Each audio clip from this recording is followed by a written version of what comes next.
I'm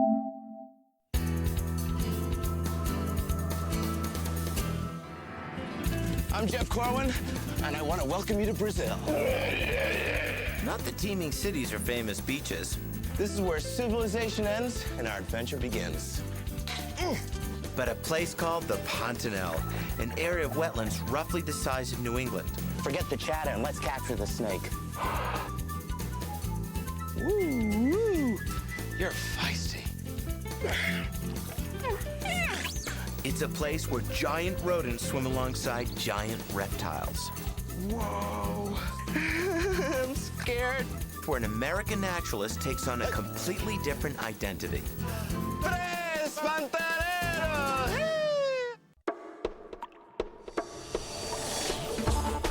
A toad.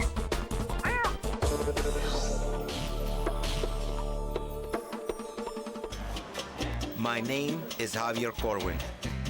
I spend every day in an office in São Paulo, Brazil. ¿Tú tienes el papel for otro account? I type, I sign papers, and I type. But while my body is a prisoner of this ciudad, or how you say city, my imagination roams the untamed wilderness of my country. In my daydreams, I am the wildlife biologist, Jeff Corwin. There are many different types of habitats which make up the ecosystem of the Pantanal. The Pantanal spans about 84,000 square miles of terrain. It's sandwiched in between Brazil, Bolivia, and Paraguay, and I'm right in the middle of this vast ecosystem in western Brazil. You've got grasslands, you've got lagoons, flood forests, and you even have rivers like this. This is the Pichain. It goes for many kilometers, and what's great about it is that it can give us a chance to see all sorts of creatures, capybara, jacare caiman, and even an animal known locally as the river wolf. What is that? Keep your fingers crossed and you just might find out. Let me see, come on, baby.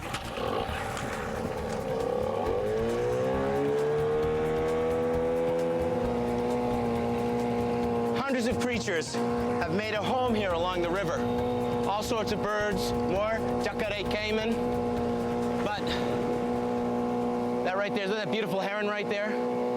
But there's one creature that draws us to this river habitat, and it is the largest otter species in the world. And I think we're gonna find him right up there around the bend.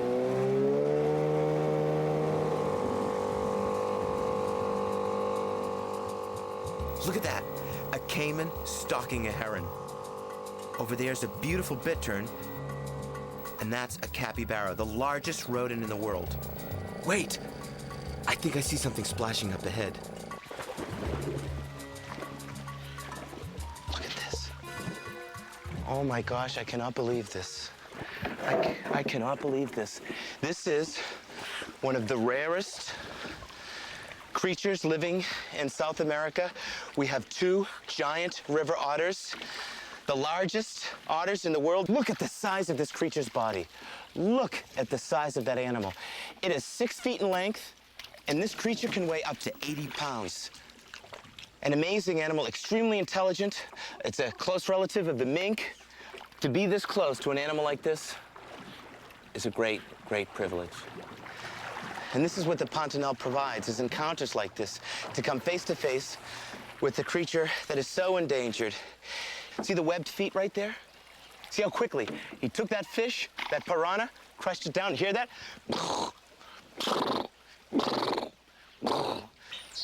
And if you're wondering who is the master predator in this river universe, this creature is. Match an otter to a caiman, and the otter will win every time. In fact, otters eat caiman. Hear that?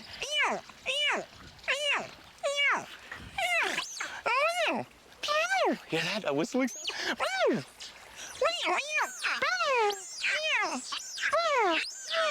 Oh my gosh. Look over here. I broke the language. I knew that you could actually attract them if you whistle. Look behind you, there's a whole pod.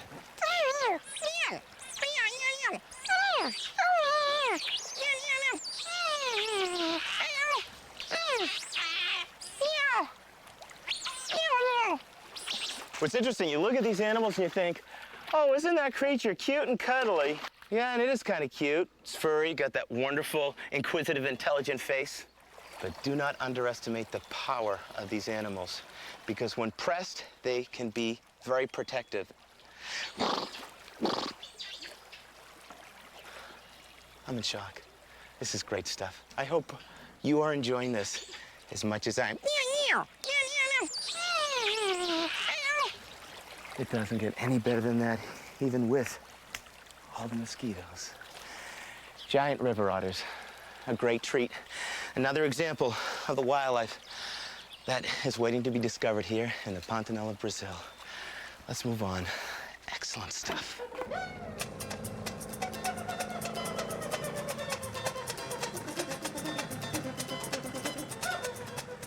How's that for a husband for you? We had a pair of curacao. The male is more ornamental, but he saw us and said predator, and he said, honey, you're on your own, baby. And then they're gonna go over there and it's like, I'm sorry about that, are you okay? And she's gonna go, what kind of male curacao are you? He'll be getting no sugar tonight.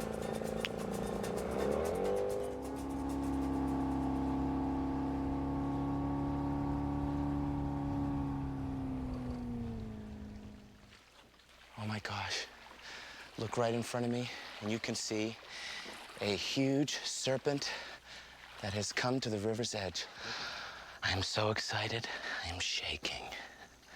What is it like to be a snake? I think it's like when you're driving on... Forget the chatter and let's capture the snake.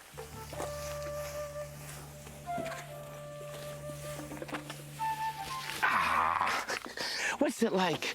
It's like this. Oh, look at you. It's okay, my friend. I am one of you. We are friends here. Oh no, look at this who's coming to see me. Welcome to the Pantanal. You can be harassed by the largest and most endangered otter in the world while you're looking at the largest snake in this part of the world, the anaconda. And he just emerged from his hole. See, now I'm worried that they're gonna see this anaconda and try to take him from me. Get away. No. No. So isn't this great? We're actually seeing the relationship between predator and prey. And these otters are saying, okay, Jeff, that was great. Now let me study this really neat boa. These animals are powerful constrictors. When this creature's in hunt mode, he tracks its prey down with that flickering forked tongue. After he's found what he wants to hunt, perhaps he was just wallowing in a mud hole with only his head revealed. He then reaches out and strikes after he's secured his prey, whether it be a baby capybara, whether it be some sort of waterfowl. He then coils around its prey, and as the prey exhales, he gets tighter and tighter until the animal he is constricting suffocates, and then this creature swallows his prey whole. Now, these yellow anacondas are the largest serpents you're going to find in the Pantanal region. They can get up to, 12 or 13, maybe even 14 or 15 feet in length.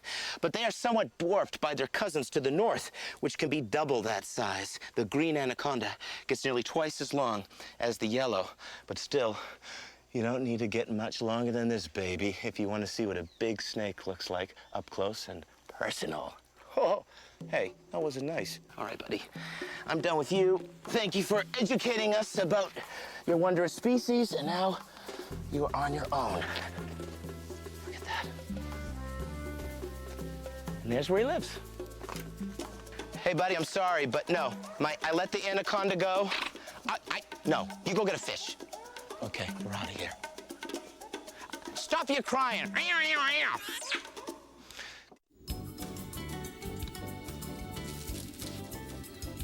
You know, to live in my world is not very exciting.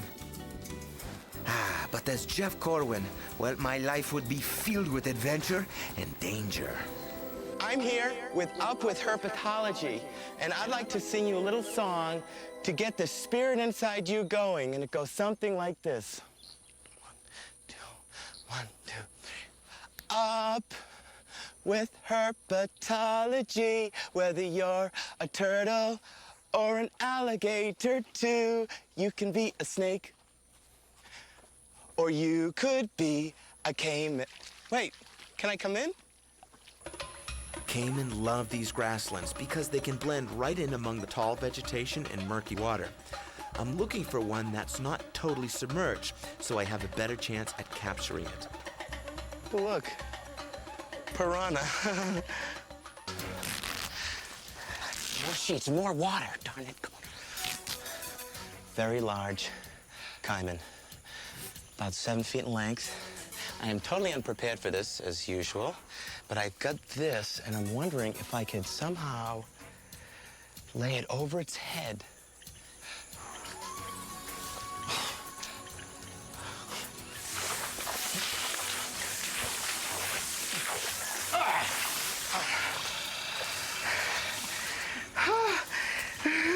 I'm scared.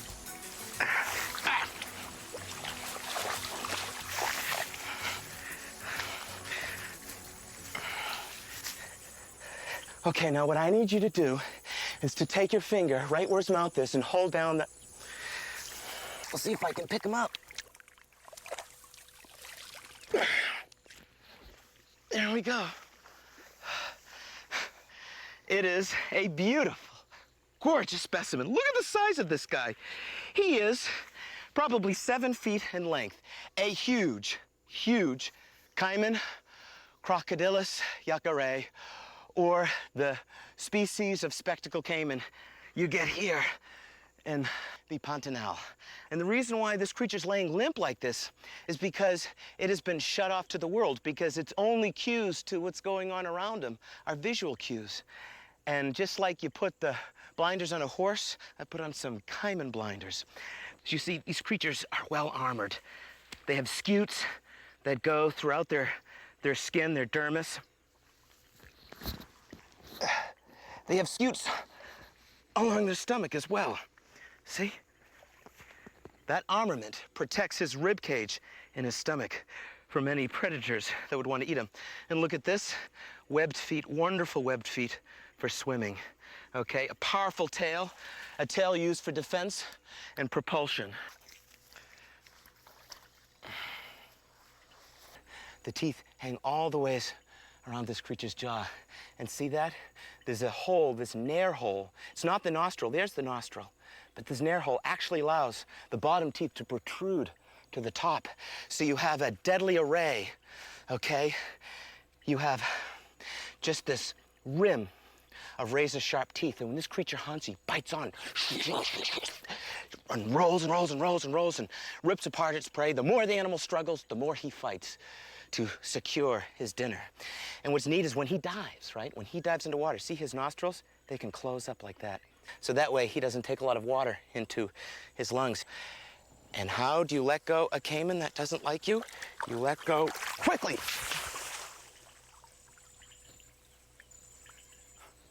You can go now. Slow down, it's okay, it's okay. It's me, Jeff Corwin, you know, from Animal Planet. See that big guy right there? That is the largest rodent in the world, called the capybara. Capybara means masters in the grasses, but they're not only masters on this stuff, they're masters in the water as well. So let's just creep around, see how close we can get. A lot of interesting stuff about these huge rodents. Where'd you go?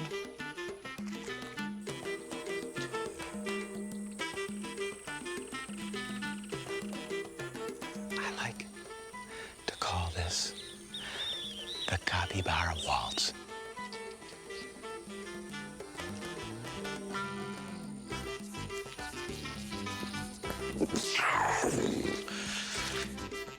These capybara are extremely social. It's not very common that you find an individual hanging out in a solitary fashion like that. This is probably an adolescent male coming in at about 90 pounds. Someday he might hit 180 or 200 pounds. They're herbivores, eating vegetation. In fact, he's illustrating that for us. He's chowing down on some water hyacinth. Now, you can find capybara all the way through South America. They often live in herds. They're extremely gregarious. They'll often divide that herd up into a nursery where the younger ones hang out with a nurse, matron to keep watching them. And then you have this individual right here, just hanging out there. Beautiful creature. They've got webbed feet, excellent swimmers. They're also excellent divers, too. Capybara are an important source of food for many animals in this part of the world. Jaguar, puma, okay, they'll eat capybara. Young capybara fall prey to anaconda, and large capybara like this fall prey to creatures like that. Look at the size of that caiman. In front of you, I'm showing you the circle of life. Herbivore, omnivore, carnivore. The omnivore wants to check out the herbivore, but guess what? The carnivores are coming to check out this omnivore. I'm trying to sneak up on this capybara, and I've got 1, 2, 3, 4, 5, 6 caiman moving in to check me out. And what's interesting is that they're just hanging out together. But that will change, because as the sun sets, the appetite of the caiman grow, and these capybara go, whew, see ya.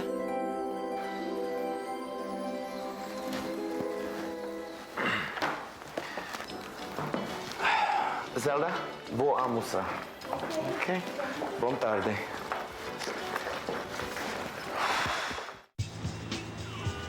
Ay, ay, ay, all the traffic and noise. I long for the wide open spaces of the Pantanal, trailing an exotic creature. Oh, gosh. It's like being on the 405 in LA. Bumper to bumper traffic, wherever you look.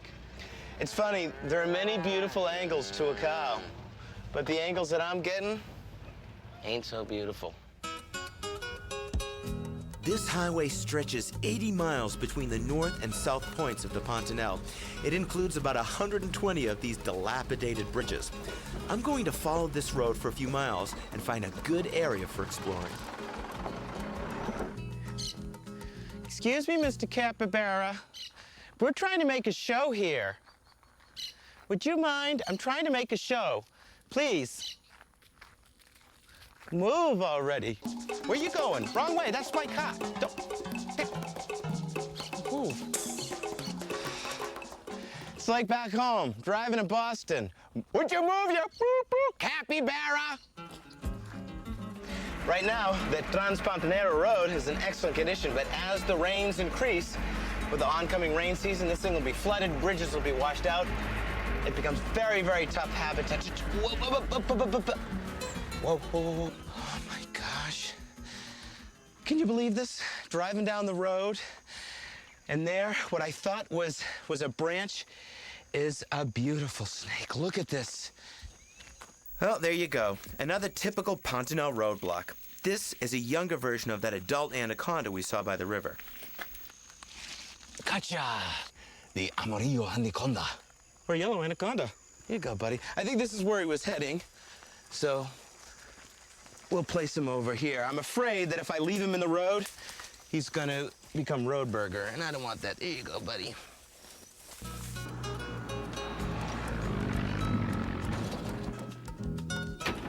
Alrighty. Let's leave the comforts of the Transpantanera Highway and see what creatures we can find along this waterway.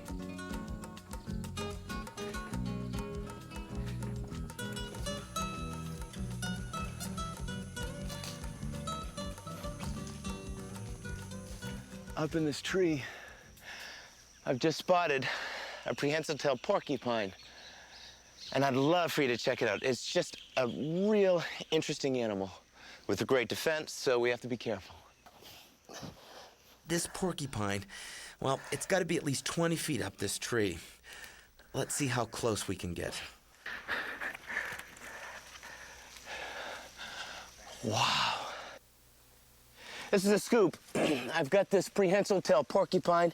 He's looming at the very end of this branch. He's out of reach, despite the fact that I've climbed all the ways up this tree and that I'm being eaten by ants. So our second cameraman has attached his camera to a rope, and I am going to try to fulfill his role and see if I can film this porcupine so you can have a look at it. Now, the defense works like this. He's not an aggressive animal. It's an herbivore. It's up here. Actually, it's been sleeping here through the night. But he just sits and waits for stupid predators like myself to come in and think, oh, here's a little animal that would make a nice meal, and they reach out and grab him and discover a pincushion of pain awaits. But what's very different about this porcupine compared to the ones that we see back in the United States and North America is that this tropical species is a bit smaller. The quills are coarser and more blonde or bicolored in color, and it has a prehensile tail. Now, these creatures are very comfortable up in the treetops, masters at climbing. They've got claws that they use to pull themselves through the branches. They've got that prehensile tail, which functions as a fifth limb. Hey, you know what? This isn't so hard. Now I think I can add cameraman to my repertoire. I'll send this to Steven Soderbergh when I get back to the States.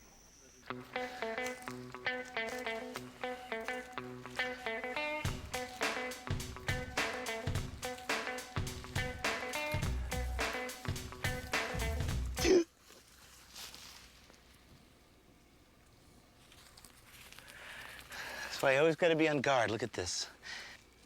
Isn't that nice? Here you go, darling. Merry Christmas. Geez, thank you, Pugsley. This is so kind of you. That's great.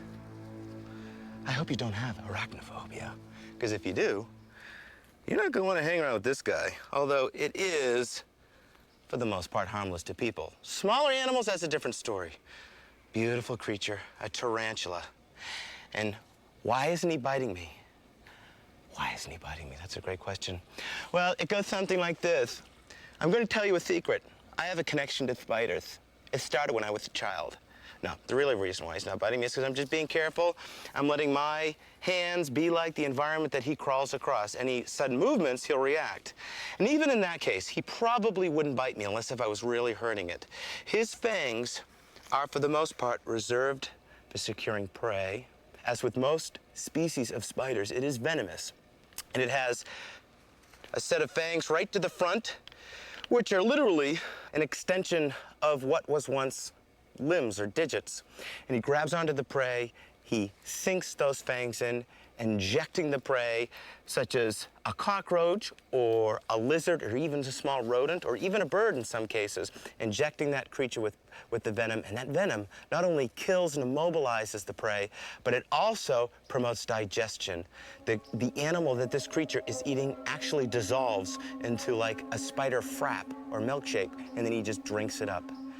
Gotta love the Pantanal. Great discoveries to be found here. So let's place this creature right back underneath its log, and we will continue our search for other wonders of nature, no? Come on. He's like, but we are friends. I will stay with you, and we'll be roommates. I'm sorry. I'm sorry, Spider T. You don't belong in my world. Please, please. We are friends. You cannot leave me. No, you have to go back. But I want to stay with. No, I'm sorry, it can't be. It is a relationship that isn't natural. Whoa, I don't even like spiders.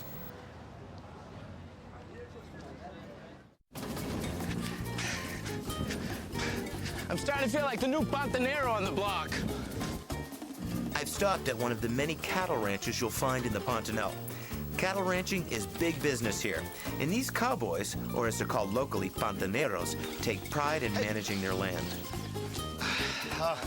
Obrigado. Obrigado, that was great. My legs are a little sore, but I'm going off. I've got another mission. Okay. Tres pantaneros? Okay, ready? Uno, dos, tres, cuatro, cinco.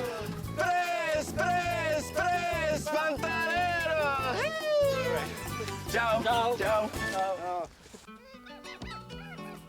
Man, you guys are greedy. You're eating up all this fruit. One of my favorite South American birds. Beautiful, beautiful creature. These are Togo toucans. Now, these juvenile birds are only a couple months in age. And as the story goes, these creatures were orphaned and are being hand-reared by the people that run this ranch. And I'm hoping that as these toucans are ready to live in their own, they'll have that opportunity to be free again. But right now, they give us a nice chance to see something up close that you rarely get to experience out in nature. Those large yellow bills. See that? See that behavior he's showing us? That's what you do when you're a baby and you want your mother to puke inside your mouth or regurgitate his food. Okay, and that's what happens. If my fingers were the bill of this creature's parent, out from this bill would come a nice slurpy soup of fruit, insect, or animal parts. I just love the look of these birds. Where you going? See you later. See there? You're greedy. Did you see that? He just swallowed a seed about this big. It went down easy, but I hope it comes out easy the other end. Even though some of the area around this ranch has been cleared for cattle grazing, there are still large pockets of natural habitat. Ooh. Whoa, whoa, whoa. Oh my gosh. Look at you. A baby. Is this a baby? Look at that. To come face to face with a beautiful creature like this, learn about its natural history in a way that is as non-invasive and as non-intrusive as possible, it's a wonderful thing. It's a good thing. And look at this beautiful snake. Now, what's interesting is that when I first looked at this serpent, I thought it was a baby anaconda. It has a very broad head, stout body. Even the coloration of this animal's body made me think green anaconda, but it's not. Like anacondas, this is a serpent which is comfortable in the water, but it's not a constrictor. It's a neotropical water snake. This camouflage, is that a word? See, when I'm conversating with you and I like to imaginating myself, see, if you look at him, he's got excellent camouflage. Colors of brown and gray and a bit of olive. Goes great with that algae and all that mud. And what's neat, though, is he can sort of sink on in, and the only thing that you can see are those eyes. The eyes of this snake, they're right on the top of this creature's head. If you're looking for frogs, you want to be built just like this. So this is what's great about nature. It gives you a little clue to the way it works when you discover an animal like this. Here's what really stinks about nature, at least in the Pantanal. It's the mosquitoes! I'm going mad, I tell you!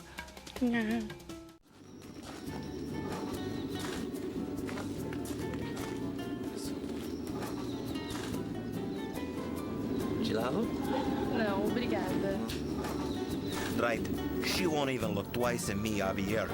But if I were Jeff Corwin, I would probably be attracting things left and right. See what just happened to me?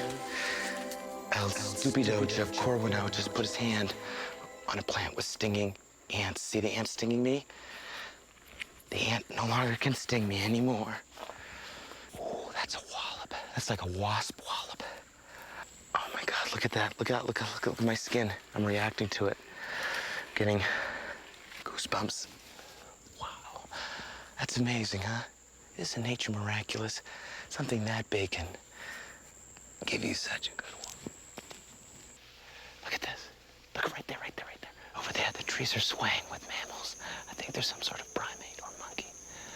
I gotta move in real slow to see them. Let's find out what it is. Okay, let's go. Look at that. Oh, they're moving in this area. Look at that. Let's go this way. Let's go real quiet. These animals spook quick. Quickly, they're just quick to spook.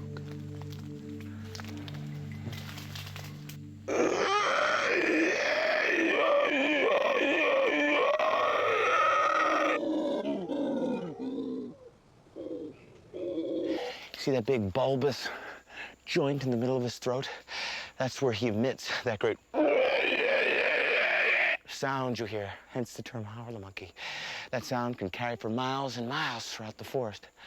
It's a way to establish territory between one howler monkey troop and the next. It's a way to ward off predators. It essentially allows incoming predators to know that I see you, you can't eat me. But they don't need to do that here because between the stinging nettles, the continuous shower of bird guano, the mosquitoes, and of course, the cherry on this big nasty sundae are the stinging ants, which live on these ant plants. Okay, these guys are all set. They don't need any protection, trust me. Let's move on, see what else we can see.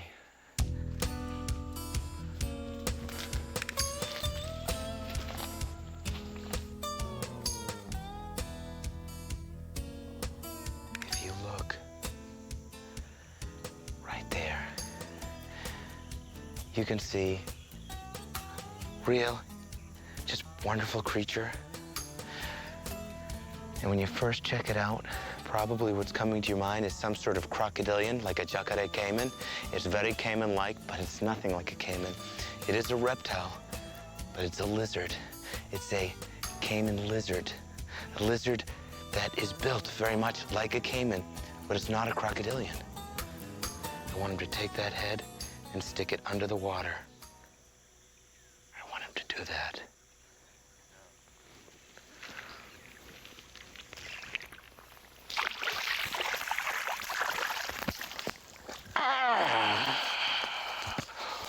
Whoa! I wanted him to do that so I could show him to you. Wow. This is a caiman lizard. Can you see why they call him a caiman lizard? Look at his tail. Very, very alligator-like or crocodilian-like. But that face is very monitor-like. And when you see what comes out of its mouth, you'll see something that's very serpent-like. See that? It's got a forked tongue.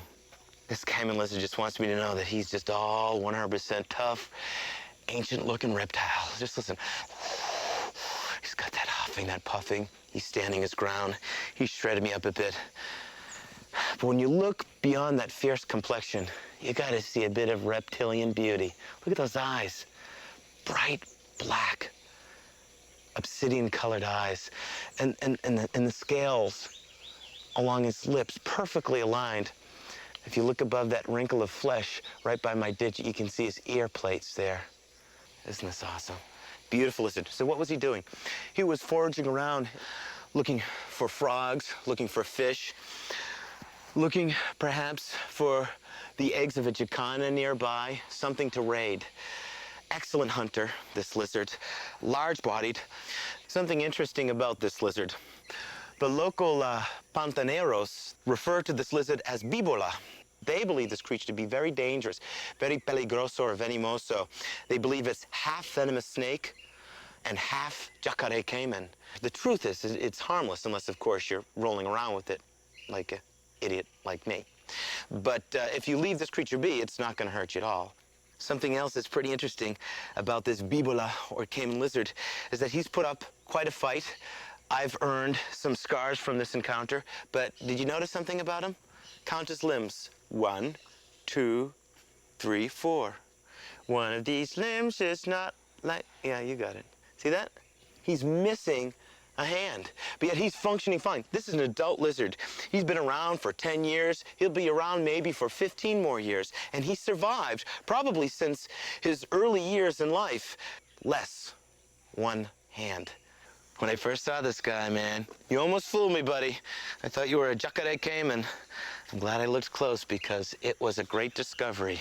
So, I'm gonna let him go. Hopefully he's just not gonna dash off. Hopefully he'll give us a little bit of a demonstration of his swimming ability.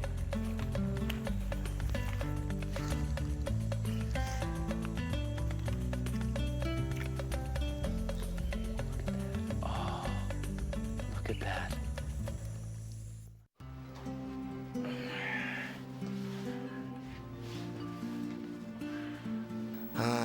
The end to another boring day. But just think of all the adventure, all the excitement I would have if I was Jeff Corwin. I know what you're saying. I look like I could use a good night's sleep. Well, I could. But yes, I'm exhausted, and we've had a lot of hours of travel, but it's well worth it. We've arrived to the port of Itanhaeng, okay? This is a vessel we're going to use for the next part of our journey, which is going to take us to the island of Camada de Grande. Why are we going there? Here's the clue. The creatures we're searching for, hopefully, will not require us to use this, which is anti-venom. Let's go.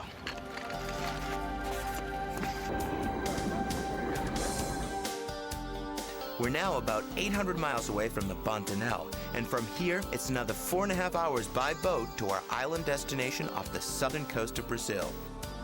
This is the only place on Earth where you can find the deadly but beautiful golden lancehead viper. Okay, so you're not filming me, right? I'm not ready yet. Don't film me yet.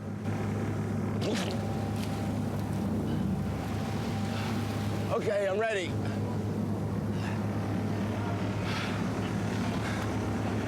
I love the ocean. I love the smell of the sea. I love the salt air. See, the ocean's in my blood. It's in my blood.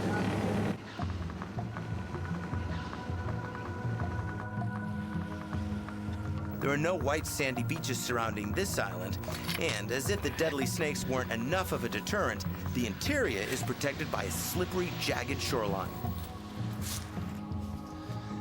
Not a golden lancehead, but a beautiful little fledgling there. Actually, it's probably about a month old. It's a baby. Booby. Check it out. Now, see there, he's just looking at us. He's just trying to sit there, disappear. He's hoping we won't approach. The parents of this bird are right on the other side of this bluff. These boobies nest along these scrapes, which you see along the bluffs, cliffs, and hillsides. There are hundreds and hundreds of these birds living here. Great stuff. It's in these dense patches of forest where we have the best chance of finding a golden lancehead.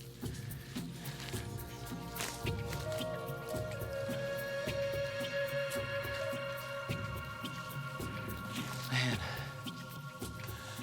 Whew.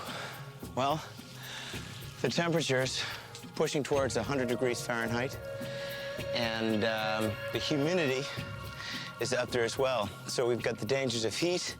This is a very uninviting place.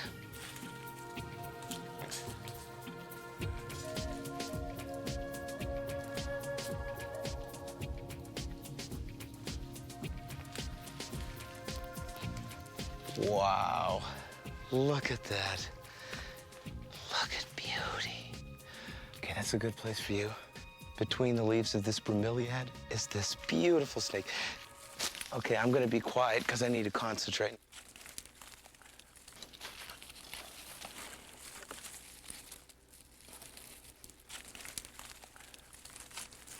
Oh, my gosh.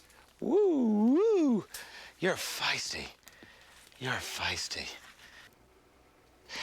See, the problem with vipers is that they, by nature, when left alone, you know, like to mind their own business. But when they're pressed or when they feel threatened, they are quick to struggle, quick to strike. And I don't want to be bit by the snake, but I also don't want the snake to injure himself. Okay, and he could do that. He could easily puncture his own flesh with those two very large fangs to the front of his mouth. I'm using my fingers. I've got my thumb and middle finger on either side of the jaw. I've got my index finger supporting his head. But he's really moving around a lot. I'm afraid he's going to injure himself. So I'm going to let him go, and that's okay, because there's another snake right behind you. By the way, I'm describing how I'm holding the snake. That by no means is instruction for you to go capture your own snake. There we go. Right behind you, another one. Come here.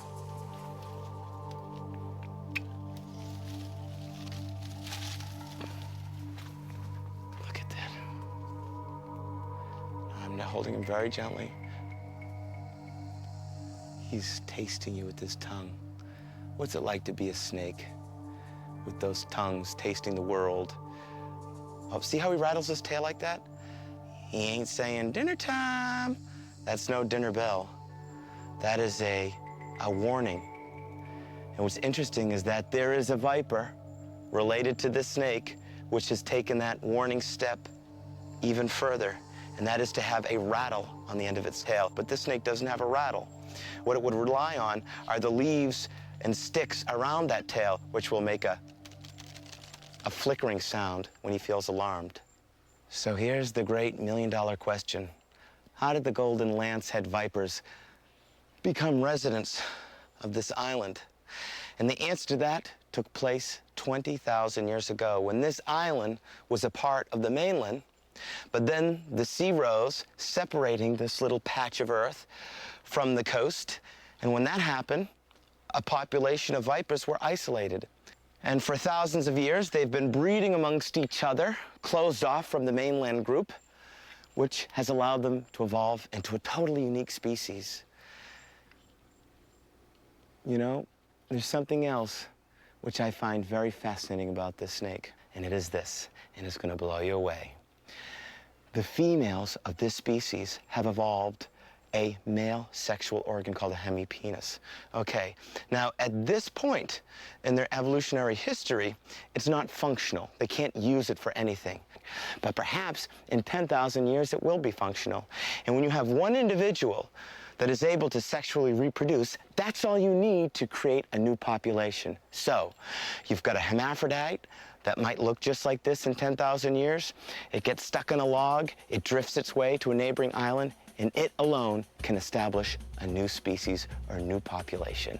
And that's why nature is amazing to me, to see how these creatures survive, how one random mutation can change the history for a species.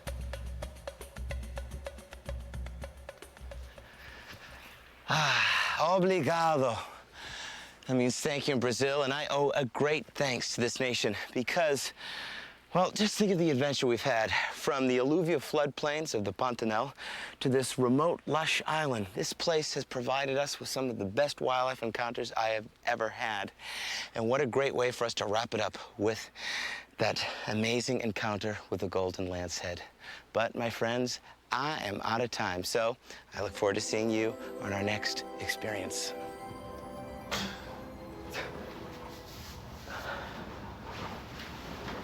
Ay, what a dream. It seems so real. Maybe I'm not cut out for the life of an adventurer after all. Those snakes were pretty scary. Oh no, look at this. Could it be? Could it be true?